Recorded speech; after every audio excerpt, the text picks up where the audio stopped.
He is the most powerful knight in his school, but pretended to be the weakest.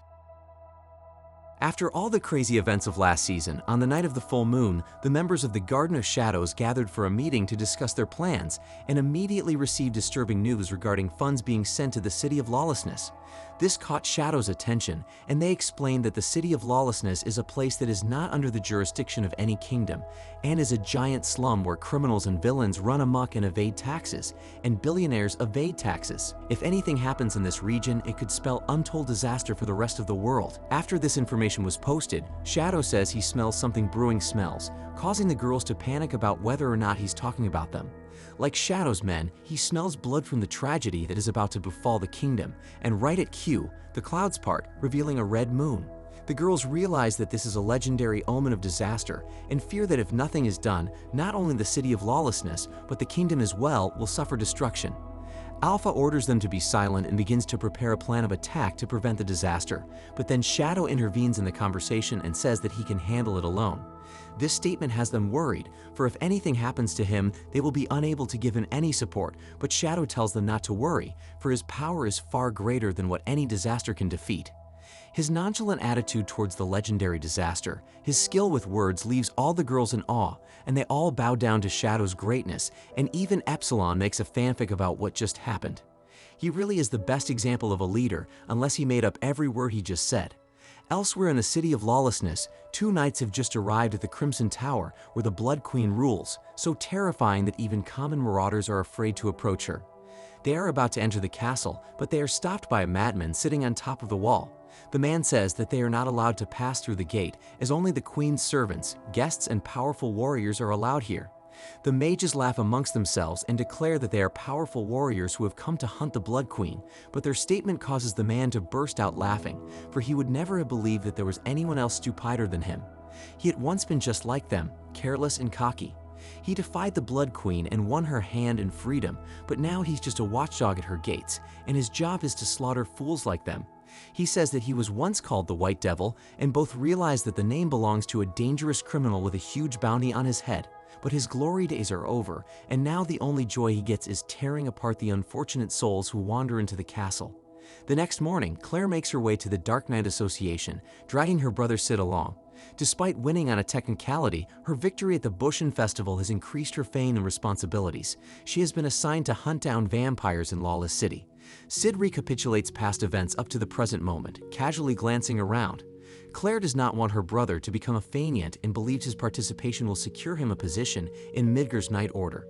A merchant stops the siblings, claiming to have new pets in stock. Sid is reunited with Goldie and Quentin, but only expresses vague familiarity. They were defeated by the White Devil and sold to a slave trader. Claire complains that his prices are too steep for damaged merchandise. She stops haggling and maintains one pet is good enough, placing her hand on the black-haired boy. Sid manages to break free from his sister's watchful gaze. He spends time meandering the streets and allowing himself to become a victim of petty larceny, returning the favor shortly afterward. Sid meditates on a dog-eat-dog city as a group of men drubs a ghoul in an alley. An indifferent red moon abruptly sends a magical wave that resonates across Lawless City. The beaten ghoul is invigorated and attacks the past oppressors with new strength. Humans bitten by this ghoul transform into one, yielding a cascading effect. Sid contemplates possible shadow broker scenarios as the ghouls draw near. Before Sid can make any decisions, a mysterious red-haired girl wearing a cocked hat takes out the ghoul. She introduces herself as Mary, the ancient vampire hunter. Mary tells him to flee and murmurs ominous statements about being out of time and a frenzy. All that remains after her departure is a bloody pile of corpses and a single tear running down the face of Sid Kajanu. A concerned sister subsequently arrives at a hotel room to find it vacant. Claire told her impetuous brother to wait at the inn, but he failed to listen. Across the hall, a half-naked man runs out of his room screaming. A ghoul wearing a negligee jumps out of the room. Claire uses this opportunity to vent her anger, crushing its head. She asks the staggering man if he saw a boy with black hair and black eyes. The man says no, he has not seen anyone matching that description. Two students from the Midgar Academy, Skell and Pyo, likewise have ventured into Lawless City. The city is famous for its thriving red light district, and the lascivious teenagers hope to lose their virginities. Marie, an employee of the red light district, encounters another ghoul. Shadow's grand appearance narrowly saves Marie's life. He recites Mary's lines verbatim to the shocked woman and disappears to repeat his performance to others. A co-worker, hearing the commotion, arrives in Marie's room. Marie immediately takes advantage of the second chance given her and Pax to leave Lawless City. She disregards a co-worker's warning about contract violations and Shadow's reputation. Marie will repay Shadow's kindness by traveling down a life path he has laid for her. Claire's sole attention is not on the ghouls' attack on visitors and residents, but on the mangled body of a boy. Claire's sniffles are interrupted by the appearance of Mary. An ancient vampire hunter notes that the corpse has no black eyes or black hair. Mary says she met two boys that match her description. One was smiling at the ghoul rampage, the other was kidnapped by vampires. A blood sacrifice is needed to awaken Elizabeth, the Blood Queen, from her long slumber. Disregarding the former boy, Claire allies with Mary to storm the tower.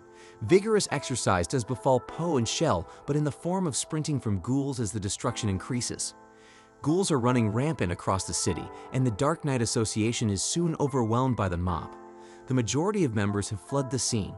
Only the director and a single subordinate remain at the outpost. Their deaths seem assured, but the ghouls fall under Shadow's sword. On top of the Crimson Tower, an attendant informs Lord Crimson that preparations are nearly complete. Dominating the city has proven successful, but some areas have withstood the onslaught. Crimson surmises two people are behind it. The first is Juggernaut, the tyrant, ruler of the Black Tower. The second is Yukim, the spirit fox, ruler of the White Tower. He disregards their efforts, claiming the revival of their queen will kill them regardless of any struggle.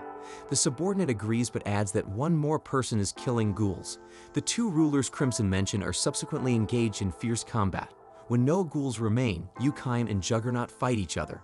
A mysterious figure wearing black appears between the two combatants. The sudden appearance makes the pair stop and ask for his name. The White Devil sits on his perch and cowers in fear because he knows how powerful Yukim and Juggernaut are, and even though they are trying to sneak into the Crimson Tower, he doesn't have the guts to stop them. When Shadow introduces himself to them, Juggernaut and Yukim recognize him from his exploits of the Garden of Shadows in Midgar, and Juggernaut respects him for causing so much trouble for the priests. Juggernaut decides that it is no longer worth it to continue the skirmish with Yukim, and breaking through the wall of the Crimson Tower behind him, prepares to continue on his way to slay more ghouls. But then Shadow drops the line again that the madness has already begun. Yukim asks if he's referring to the current situation with the ghouls that's going on right now, but he never got the point of what was said and just thought it was a funny phrase, so he didn't answer the question.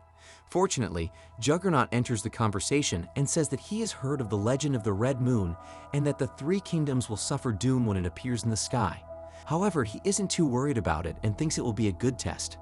Yukim decides not to fight amongst themselves either and thanks Shadow for saving a few of her girls, so she would like to keep their relationship as friendly as possible. They all go into the Crimson Tower together, and the White Devil doesn't even think about interfering, but when he sees Shadow go into the tower, he decides that Shadow is weaker than him and is therefore a good target. He leaps into the air to attack Shadow, but before he even hits the ground, he is torn to pieces and is left staring at Shadow's feet. As Claire and Mary ascend the Crimson Tower, they fend off vampires together. During the battles, Mary shares her knowledge about vampires to aid Claire. However, Claire becomes suspicious of Mary and questions her loyalty, especially regarding vampires. Mary deflects Claire's inquiries about possession and urges her not to pry into her secrets, promising the same respect in return. Feeling a surge of magical energy, they investigate and witness Juggernaut engaging in combat with high-ranking vampires. Realizing the danger, they attempt to escape, but someone intercepts their retreat. Juggernaut attacks, striking Claire and causing her to bleed profusely through her mouth. Mary gets sliced across her abdomen, losing a lot of blood. Claire attempts to heal Mary's wound, but the damage is too severe. Mary, in an act of desperation, sucks the blood off Claire's mouth, awakening her dormant vampiric abilities. With her newfound abilities, Mary holds off Juggernaut momentarily.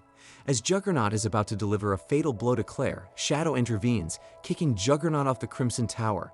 After Shadow departs, Mary decides to reveal the secrets she had been concealing to Claire. More than 1,000 years ago, vampires thrived during the Golden Age, hunting and feasting on humans like animals. However, this changed when humans discovered their vulnerabilities. 1. Vampires turned to ash when exposed to sunlight. 2. They could not regenerate if they lost their hearts. 3. Without consuming human blood consistently, they would lose all of their vampire abilities. The tides changed and the vampire population rapidly declined. During this period, Elizabeth, their ruler, chose to coexist with humans, ruling over a small territory that she referred to as the Haven. She and her subjects refrain from drinking blood, allowing them to endure sunlight, albeit with reduced powers, except for Elizabeth herself. One fateful night, when the red moon appeared, Crimson secretly added blood to Elizabeth's meal. This caused her to go into a frenzy, leading to the massacre of humans and the destruction of their haven. Elizabeth then went on to wreak havoc in 3 other countries. Mary pursued her and found her after the blood moon had set. Elizabeth pleaded with Mary to scatter her ashes into the ocean to prevent her revival and further bloodshed. She stabbed herself but did not turn to ash. Lacking the courage to either revive or end Elizabeth's existence, Mary made a solemn vow to watch over her remains for eternity. Shortly thereafter, Crimson absconded with Elizabeth's body with the intention of resurrecting her during the next blood moon, 1,000 years later, to restore the vampires to their former glory. In response, Claire opens up to Mary about her own history with possession.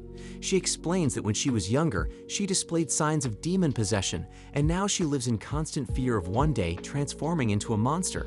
Claire reveals that her primary wish is to assist her brother in accomplishing something significant before she potentially succumbs to the possession herself. This is why she brought him to the lawless city.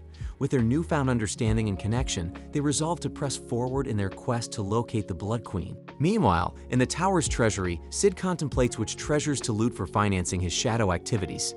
After careful consideration, he settles for gold coins, given their high value and ease of transport.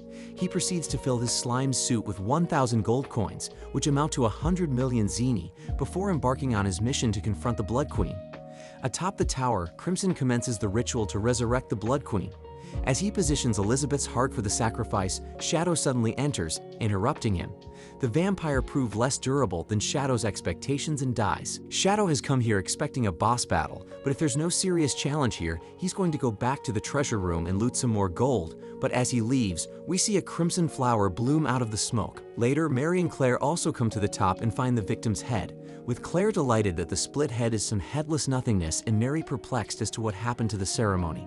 But before she can realize what's about to happen, it's too late, and Claire stabs herself in the heart. Mary looks at the flower and sees the petals breaking off and discovers that Elizabeth has come to life and wants a midnight snack, so she pulls Claire to her and starts biting off her neck.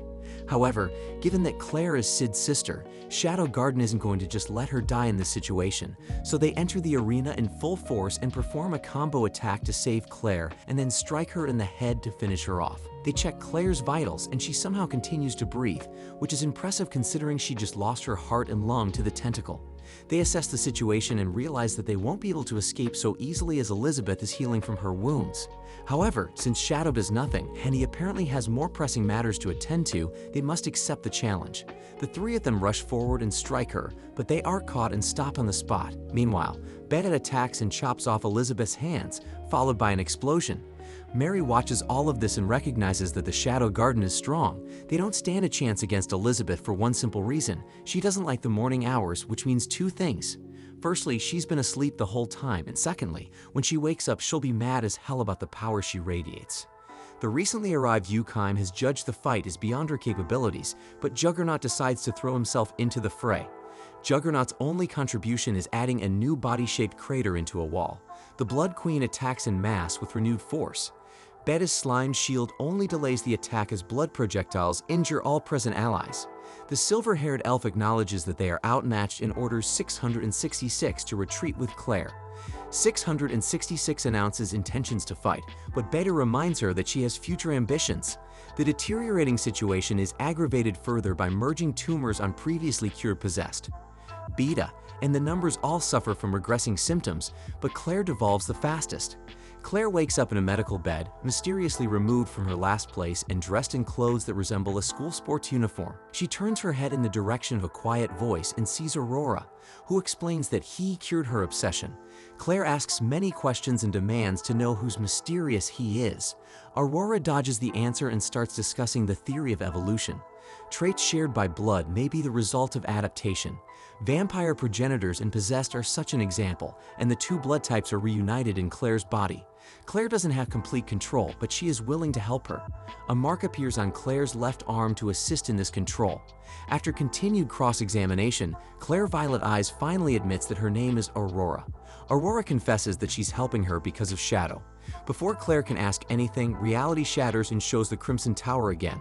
Aurora, now possessing Claire's body, is ecstatic about temporary freedom. The Blood Queen attacks and throws deadly blood projectiles at the Purple Woman. Aurora calmly stops the red missiles and reverses the trajectory. All of them tear apart the Blood Queen, but regenerative powers make quick work of her shredded body. Blood projectile meets blood projectile as explosions cover the sky. Aurora attempts atomic magic, but Claire's body cannot take the strain. Her efforts to stall prove effective, and Shadow takes center stage with a bang. Shadow glistens from the red moon's illumination.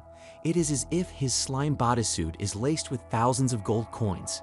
A shout from Shadow initiates the battle. Instantly, red and black missiles cover the sky. Shimmering gold light surrounds the ebony swordsman's composed defense. Beta questions why he is not counterattacking, but she realizes his purpose is to protect everyone. Shadow's stoic statement, "I can't afford to lose a single one," adds to Beta's infatuation. She cheers on her savior as Shadow switches to offense. A giant burst of magical energy signals the start, and, in an instant, Shadow is face to face with the monarch. The Blood Queen's face, apathetic throughout the fight, warps into a smile and requests his name. The warrior ignores Mary's protests, and Elizabeth prepares for death. Shadow's reply booms across the sky. Ghouls, wounds, and Elizabeth's unconscious mind are all healed by the mysterious man's spell. On the way back to the Midgar Kingdom, Sid reflects there is one thing that it did not cure. Claire's Chunadu delusions. She has now wrapped her hand with bandages and confessed to Sid that she has a hidden power. He did not dismiss it and promised to stand by her as he knew how it would end. It will leave you empty and be a painful reminder of reality. The one positive thing was he managed to save a few hundred Zeni. He now knows that Lawless City has infinite potential as a piggy bank. After Sid returns to the Midgar Kingdom, he boards a train and changes to his shadow persona and confronts Yukine, who followed him from the Lawless City.